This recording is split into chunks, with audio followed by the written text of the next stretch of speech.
Back ground تھا، یا جو ان کا سیاسی اثر و رسوخ تھا، یا جو ان کا فیملی کلچر تھا، یا ان کی فیملی میں جو ہوتا آ رہا تھا، وہ ایسے ہی تھا کہ 18 سے 20 سال کی عمر میں لڑکیوں کی شادی کر دی جاتی تھی، بہت جلدی وہ ماں بن جایا کرتی تھی۔ خیر قصہ مختصر کہ وہ دن آ گیا کہ جب اس کی شادی تھی تو یہ سارے کے سارے لوگ وہاں پہ گئے تھے، یہ لوگ انوائٹڈ تھے، انہوں نے پراپر شادی میں شرکت کی، لیکن ان کی جو دوست تھی مریم، وہ کسی بھی طرح خوش نہیں تھی، وہ ایکسیپٹ نہیں کر رہی تھی، یا شادی والے دن بھی وہ کہہ رہی تھی کہ مجھے زبردستی یہاں پھنسا دیا گیا ہے، میرا کوئی موڈ نہیں ہے اور میرے ساتھ زبردستی کی جا رہی ہے۔ اچھا بات یہ بھی ذہن میں آتی ہے کہ لوگ سوچتے ہیں کہ بھائی ہو سکتا ہے کسی اور کو پسند کرتی ہو یا ایسا کوئی چکر ہو، ایسا بھی کچھ نہیں تھا، بس اس کا یہ تھا کہ مجھے ابھی شادی نہیں کرنی، مجھے 1-2 سال مزید دیے جائیں۔ خیر یہ بتاتی ہیں کہ اس کی شادی ہو گئی اور شادی ہونے کے بعد وہ رخصت ہو کے اپنے گھر چلی گئی۔ اچھا اب اس کا گھر تو ویران ہوا ہی تھا، ساتھ ساتھ جو ہمارا گھر تھا وہ بھی ویران ہو چکا تھا، کیونکہ وجہ یہ تھی کہ وہ فوراً سے تیار ہو کے ایز یوزولی جیسے پائل پہنتی تھی، پائل پہن کے فوراً سے بھاگتی ہوئی وہ ہمارے گھر کی طرف آتی تھی، اور دن میں 2 دفعہ کم از کم ہمارے گھر کے چکر لگاتی تھی، اور ہمارے ہر کمرے میں چاروں طرف گھومتی پھرتی تھی، یعنی کہ جو ہمارا گھر تھا اس کو بھی مریم کی عادت ہو چکی تھی۔ خیر یہ بتاتی ہے کہ اسی طرح ٹائم گزرتا رہا، 2 دن 4 دن 5 دن 10 دن گزر گئے، اب ہم بھی بور رہنے لگے تھے کیونکہ ہمیں بھی اس کی عادت تھی۔ خیر بہرحال اسی طرح 15-20 دن گزرے، اور ایک دن اچانک سے ایک بری خبر آئی، اور وہ جو بری خبر تھی وہ یہ خبر تھی کہ جو ان کی دوست ہے مریم، جس کی شادی کی گئی ہے، اس نے اپنے آپ کو پنگے سے لٹکایا ہے اور خودکشی کر لی ہے۔ اب یہ جو خبر تھی یہ ہمارے اوپر کسی قیامت سے کم نہ تھی، کیونکہ ظاہر سی بات تھی وہ ہمارے گھر کی بیٹیوں کی طرح تھی، ہماری بہت اچھی دوست تھی، ہماری بہنوں کی طرح تھی، پورا کا پورا گھر اس کا ڈسٹرب تو تھا، ساتھ ساتھ ہم لوگ بھی ڈسٹرب تھے۔ اور جب انویسٹیگیشن کی گئی، پتہ چلایا گیا، تو صرف یہی تھا کہ اس کو انزائٹی تھی، یا پھر یہ ہے کہ جو شادی کا پریشر تھا یا شادی کا جو معاملہ تھا اس کو وہ ہینڈل نہیں کر سکی۔ اب یہ بتاتی ہیں کہ اسی طرح اس کی تدفین کی گئی، اور ہمیں اچھی طرح یاد ہے کہ اس کی تدفین کے تیسرے دن، یعنی جب اس کا سویم تھا، ہم لوگ رات کو 12-1 بجے تک جاگ رہے تھے، ہم اسی کا ذکر کر رہے تھے، اسی کو بار بار یاد کر رہے تھے۔ خاص طور پہ جو میری مدر تھیں ان کو وہ بڑی امی کہا کرتی تھی، اور وہ جو میرے فادر تھے ان کو بڑے پاپا کہا کرتی تھی۔ خیر یہ بتاتی ہے کہ جو سویم کا دن تھا، رات کے 1-1:30 بجے کا ٹائم تھا، اور ہم لوگ سب کوشش کر رہے تھے کہ سو سکیں، لیکن ہمیں نیند نہیں آ رہی تھی، ایک عجیب سی کیفیت تھی، ایک عجیب سی ویرانی تھی، ایک عجیب سی وحشت تھی جو ہمارے اوپر تھی، اور ہم ابھی بھی اس کو مینٹلی ایکسیپٹ نہیں کر پائے تھے کہ وہ ہم میں موجود نہیں ہے۔ اب یہ بتاتی ہیں کہ تقریباً 1:30-2 بجے کے ٹائم ہم لوگ جب سونے کی کوشش کر رہے تھے کہ ایک دم سے ہمیں ایسا محسوس ہوا کہ جیسے پائل کی چھن چھن چھن کر کے آواز آنا شروع ہوئی ہے، اور جب بھی یہ آواز آتی تھی تو سارے کے سارے گھر والے ایکٹیو ہو جاتے تھے، یا ان کو یقین ہو جاتا تھا کہ مریم آنے والی ہے، وہ کہیں سے بھاگتی بھی آئے گی، گیٹ کھلے گا، یا تو میرے کمرے میں یا میری بہن کے کمرے میں یا ہمارے مدر فادر کے پاس جائے گی، ان کو سلام کرے گی اور ہمارے گھر کی رونق میں اضافہ کرے گی۔ اب جب یہ آواز آنا شروع ہوئی تو یہ آواز نہ صرف میں نے سنی، میری بہن نے بھی سنی، میرے پاپا نے بھی سنی، اور اس کے ساتھ ساتھ جو میرا کزن آیا ہوا تھا اس نے بھی سنی۔ اب جب ہم سب نے یہ آواز سنی تو سب ایک دوسرے کو دیکھنے لگے اور پریشان ہونے لگے کہ آخر یہ آواز کہاں سے آ رہی ہے اور کیوں کر آ رہی ہے۔ بہرحال ہم نے جب باہر کی طرف جھانک کے دیکھا تو ایک دم سے ایسا لگا جیسے صحن میں سے کوئی بھاگتا ہوا پیچھے جو گیلری ہے اس طرف گیا ہے، اور یہ جو بھی گیا ہے اس نے باقاعدہ لڑکی کے کپڑے پہنے ہوئے ہیں، اور اوپر سے یا دور سے دیکھنے پہ بظاہر ایسا لگ رہا تھا جیسے کہ مریم ہے جو سامنے سے گزری ہے۔ اب یہ اگر میں نے دیکھا ہوتا تو وہم کہہ سکتے تھے، یا میرے بھائی نے دیکھا ہوتا، یا میرے کزن نے دیکھا ہوتا۔ اب یہ سب کے سب لوگوں نے دیکھا تھا، اور سب اس چیز کے گواہ تھے کہ یہاں سے مریم ہی بھاگتی بھی گئی ہے جو پیچھے گیلری کی طرف گئی ہے۔ اب ہم ایک دوسرے کو دیکھنے لگے، اور سیدھی سی بات یہ ہے کہ خوف طاری ہو گیا تھا ہم پہ، کیونکہ ابھی 3 دن ہی ہوئے تھے اس کے انتقال ہوئے ہوئے، یا اس نے جو خودکشی کی تھی اس کو 3 دن ہوئے تھے۔ یہ بتاتی ہے کہ ان کا جو کزن تھا وہ بڑی ہمت والا تھا، اور ان کا جو کزن تھا اس نے سوچا کہ میں پیچھے جو گیلری والا حصہ ہے وہاں جا کے دیکھتا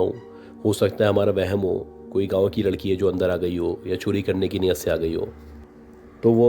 نیچے اترا اور ٹارچ لے کے وہ گیلری کی طرف چلا گیا۔ اب وہ جیسے ہی گیلری کی طرف گیا اس کو باقاعدہ محسوس ہوا کہ جیسے ہی گیلری کے شروع میں وہ انٹر ہوا ہے تو سامنے سے، یعنی جہاں پہ اینڈ تھا گیلری کا، وہاں سے کوئی ایک دم پیچھے ہٹا ہے۔ اب اس کو یقین ہو چلا کہ کوئی نہ کوئی تو ہے جو موجود ہے۔ اس نے اپنا ٹارچ جو تھا اس کا منہ اس گیلری کے کونے کی طرف کیا تو وہاں پہ کوئی نہیں تھا۔ اب یہ کونے پہ پہنچا، کونے پہ جانے کے بعد اس نے سوچا کہ میں بیک سائڈ جو ہے مزید اس کو چیک کرتا ہوں، تو اس نے دیکھا کہ جو ان کا چھجا ہے اس چھجے کے اوپر جو مریم ہے وہ بیٹھی ہوئی ہے اور اپنے پاؤں جیسے عام طور پہ ہوا میں لہراتے ہیں اس طرح لہرا رہی ہے، اور اس کے پاؤں لہرانے سے ایک چھن چھن چھن کر کے آواز پیدا ہو رہی ہے، اور یہ اس کی پایلوں کی ہی آواز تھی جو وہ عام طور پہ پہنا کرتی تھی۔ اب جب ان کے کزن نے یہ دیکھا تو وہاں سے ڈر کے واپس اندر کی طرف آیا اور آ کے اس نے ان کے فادر کو بتایا کہ وہاں پہ چھجے پہ مریم بیٹھی ہوئی ہے اور میں نے اپنی آنکھوں سے دیکھا ہے۔ اب ان کے جو فادر تھے انہوں نے پہلے تو یقین نہیں کیا، وہ کہنے لگے کہ میرے ساتھ چلو، چل کے دیکھتے ہیں، تمہارا وہم ہوگا، کیونکہ تم سب اس بچی سے اتنی محبت کرتے تھے تو تمہارے ذہن سے وہ نکل ہی نہیں رہی ہے۔ خیر یہ بتاتی ہے کہ ان کے فادر اور ان کا کزن دوبارہ سے جب بیک سائڈ پہ گئے اور چھجے کی طرف دیکھا تو وہاں پہ کوئی موجود نہیں تھا، مگر ایک بلی تھی جو بلیک کلر کی تھی اور اسی جگہ چھجے پہ بیٹھی ہوئی تھی جہاں پہ ابھی میرے کزن کو مریم نظر آئی تھی۔ یہ بتاتی ہے کہ بڑے خوف کے عالم میں جیسے تیسے کر کے وہ رات گزری،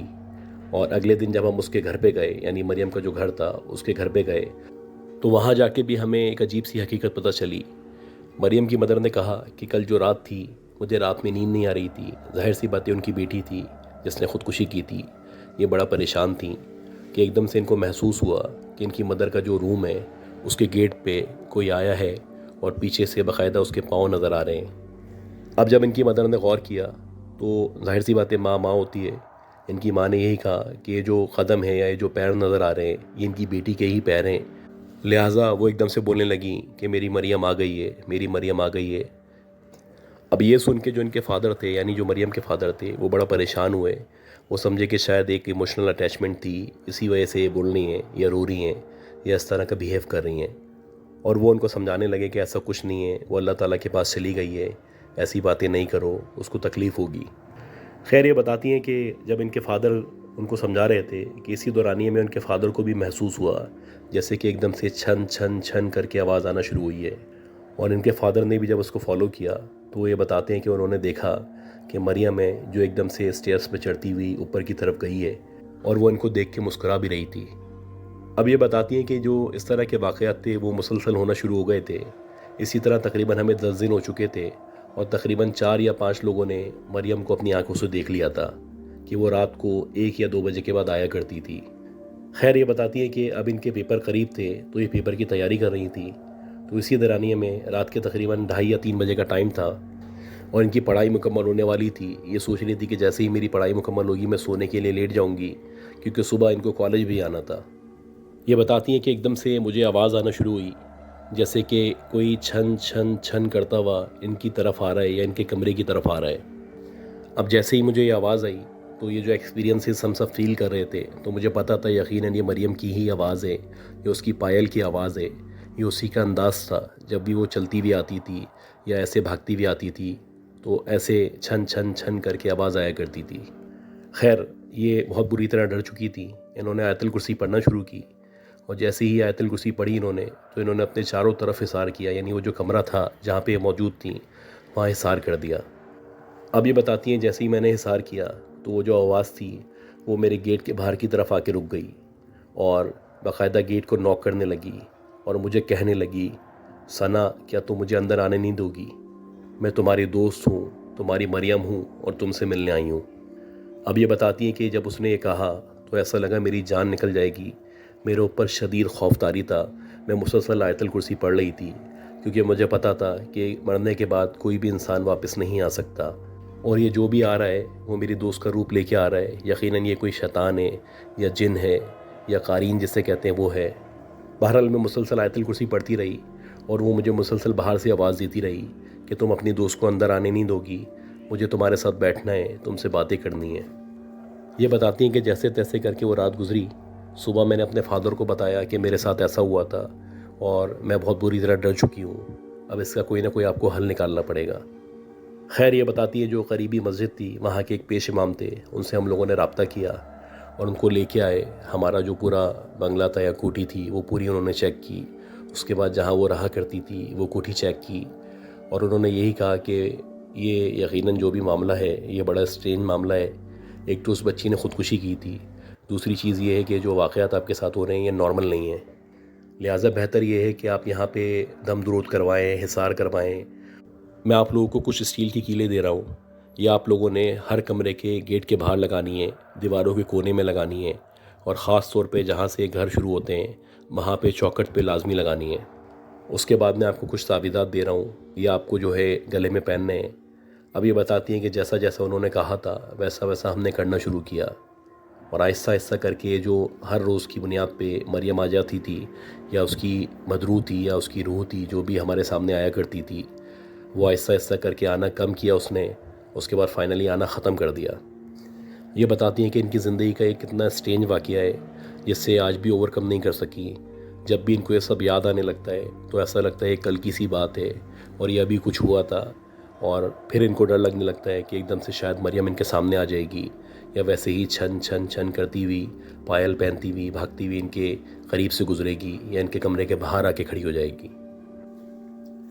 اچھا گائز، آج کی ایک اور اسٹوری ہے جو میں آپ سے شیئر کرتا ہوں، یہ ٹرو اسٹوری ہے، اور ہماری سمجھ لیں کہ ایک دفعہ ایسا ہوا کہ ہم لوگ لیٹ نائٹ تک جاگ رہے تھے یہاں پہ، تو جو ہمارا چوکیدار ہے وہ چوکیدار آیا، اور تقریباً 3:30-4 بجے کا ٹائم تھا رات کے۔ تو جب وہ آ کے کھڑا ہوا تو اس سے سلام دعا ہوئی، اور پہلا انٹریکشن تھا اس سے۔ ویسے تو وہ نظر آتا رہتا تھا لیکن کبھی بات چیت نہیں ہوئی تھی، پہلی دفعہ ہماری اس سے بات چیت ہوئی۔ تو باتوں باتوں میں اس طرح کے قصے اور اس طرح کی کہانیاں چھڑ گئیں کہ ہم نے اس سے پوچھا، بھائی کبھی اس طرح کی کوئی چیز تم نے ایکسپیرینس کی ہے، یا کوئی ایسی چیز دیکھی ہے، یا کوئی ایسی چیز کو وٹنس کیا ہے تم نے؟ پہلے تو جو چوکیدار تھا اس نے کوشش کی کہ وہ ہمیں نہ بتائے، لیکن بہرحال ہم 3-4 لوگ تھے اور پھر انسسٹ کرنے لگے، تو اس نے کہا ٹھیک ہے میں آپ کو ایک واقعہ بتاتا ہوں۔ اور میں پچھلے سمجھ لیں کہ 35 سالوں سے اس علاقے میں چوکیداری کا کام کر رہا ہوں، اور میرا کام شروع ہی رات میں ہوتا ہے۔ میں رات کے 12-12:30 بجے نکلتا ہوں اور صبح تقریباً 6 بجے تک چوکیداری کرتا ہوں۔ اچھا، اب اس نے بتایا کہ ایک دفعہ ایسا ہوا کہ ایک بہت مشہور قبرستان ہے، اور اس قبرستان کے قریب سے میں گزر رہا تھا، تو میں نے دیکھا کہ اس قبرستان کا جو گیٹ ہے اس گیٹ کے باہر ایک بچہ جو نارملی 1.5 سے 2 سال کا ہوتا ہے وہ کھڑا ہوا ہے، اور اس نے جسم پہ کوئی کپڑے ہی نہیں پہنے ہوئے۔ اچھا، اب یہ بچے کو دیکھ کے بڑا حیران ہوئے، یہ سوچنے لگے یار اتنی رات میں یہ بچہ قبرستان کے گیٹ پہ کیا کر رہا ہے۔ دوسری چیز یہ ہے کہ 1.5-2 سال کا بچہ عام طور پہ کھڑا نہیں ہو سکتا، ہو تو آتا ہے یا ہلکے ہلکے چلتا ہے، لیکن وہ ایسے ہی نہیں چل سکتا جس طرح وہ چل رہا تھا۔ یعنی بظاہر دیکھنے پہ ایسا لگ رہا تھا جیسے کوئی بڑی عمر کا لڑکا چل رہا ہے، لیکن اس کی جو جسامت تھی وہ 1.5 سے 2 سال کے بچے کی سی تھی۔ خیر، اب مختلف چیزیں اس کے ذہن میں آئیں، اور یہ کہنے لگا کہ ہو سکتا ہے کہ بھائی اکثر ایسا ہوتا ہے کہ جو بیچارے غریب وغیرہ لوگ ہوتے ہیں وہ قبرستان وغیرہ میں بھی سو جاتے ہیں یا اپنی جھوپڑیاں لگا لیتے ہیں، یا ہو سکتا ہے یہ جو یہاں پہ گورکن وغیرہ ہوتا ہے اس کی فیملی کا کوئی بچہ ہو۔ اچھا، مختلف خیالات اس کے ذہن میں چل رہے تھے۔ ایک خیال تو یہ آ رہا تھا کہ اس بچے کو اٹھائے پولیس کے حوالے کر دے، ایک خیال یہ آ رہا تھا کہ وہ اندر جائے اور اندر جا کے جو گورکن وغیرہ رہتے ہیں ان سے بات کرے، ان سے پوچھے بھائی یہ کس کا بچہ ہے، یہاں پہ کیا کر رہا ہے، اور آپ لوگ اپنے بچے کا دھیان نہیں رکھ سکتے۔ اب یہ بتاتا ہے کہ قبرستان میں جانے کا فیصلہ تھوڑا سا مشکل تھا کیونکہ رات کا یہ پہر تھا، اور یہ جو قبرستان ہے اس کے بارے میں بہت سارے قصے کہانیاں ہم نے سن رکھے تھے، لہٰذا میں نے بہتر یہ سمجھا کہ میں اس بچے کو اگنور کر دیتا ہوں، آگے بڑھ جاتا ہوں، یا میرا اس سے کوئی تعلق نہیں ہے، مجھے اس کیس میں پڑھنے کی ضرورت نہیں ہے۔ لہٰذا اس نے ایسے ہی کیا، وہ آگے چلا گیا۔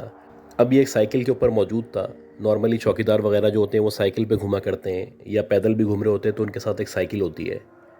اب یہ بتاتا ہے کہ 5 منٹ تک میں نے سفر کیا تھا سائیکل پہ، کہ 5 منٹ کے بعد میں نے سوچا کہ میں یہاں پہ رکتا ہوں، کیونکہ نارملی چوکیدار وغیرہ جو ہوتے ہیں وہ جگہ جگہ رک کے پھر سیٹی بجاتے ہیں۔ تو یہ اپنی سائیکل سے اترا اور اس نے سوچا کہ تھوڑی دیر یہاں رک کے سیٹی بجاتا ہوں، اور جیسے ہی یہ سائیکل سے اترا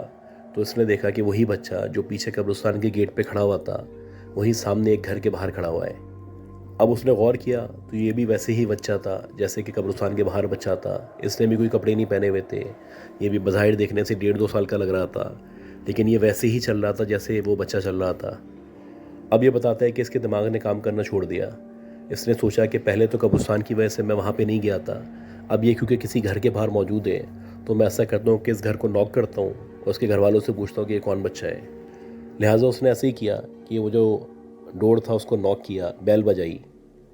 اب یہ بتاتا ہے کہ کافی دیر بیل بجانے کے بعد اس کے گھر میں سے ایک بندہ نکل کے آیا، اور میں نے اس سے پوچھا یہ بچہ آپ کا ہے؟ تو وہ باہر کی طرف دیکھنے لگا، وہ بولنے لگا کون سے بچے کی بات کر رہے ہیں آپ؟ تو یہ جو چوکیدار تھا اس نے کہا بھائی یہ بچہ یہ جو کھڑا ہوا ہے کھمبے کے ساتھ۔ تو وہ کہنے لگے بھائی یہاں پہ تو کوئی بچہ موجود نہیں ہے۔ یہ بتاتا ہے کہ مجھے وہ بچہ نظر آ رہا تھا، وہ جو صاحب آئے تھے ان کو نظر نہیں آ رہا تھا۔ اب جب میں نے یہ کافی دیر تک آبزرو کیا تو مجھے لگا کہ شاید میرے ساتھ کوئی مسئلہ ہے، کیونکہ وہ جو صاحب تھے ان کے پیچھے ان کی بیوی آ چکی تھی، وہ بھی کہہ رہی تھی یہاں پہ کوئی بچہ نہیں ہے، تم کس بچے کی بات کر رہے ہو، تمہارا دماغ تو خراب نہیں ہو گیا، کیا تم نیند میں تو نہیں ہو؟ اب جب ان لوگوں نے اس طرح کی باتیں کی تو چوکیدار کو یقین ہو چلا کہ جو بچہ ہے وہ صرف اس کو نظر آ رہا ہے، لہٰذا اس نے زور زور سے آیت الکرسی پڑھی اور وہاں سے روانہ ہو گیا۔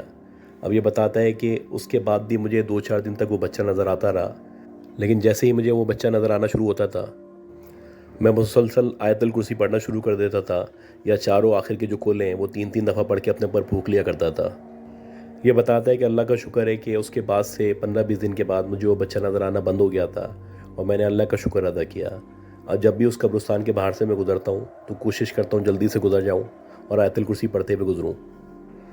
تو گائز، امید کرتا ہوں آپ کو یہ سٹوریز پسند آئی ہوں گی۔ اگر آپ کو یہ سٹوریز پسند آئی ہیں تو پلیز میرے چینل کو لائک کریں، سبسکرائب کریں، شیئر کریں، دعا کریں کہ اللہ مجھے ہم سب کو صحت دے، زندگی دے، آسانی فرمائے۔ اپنا خیال رکھیے گا۔ اللہ حافظ۔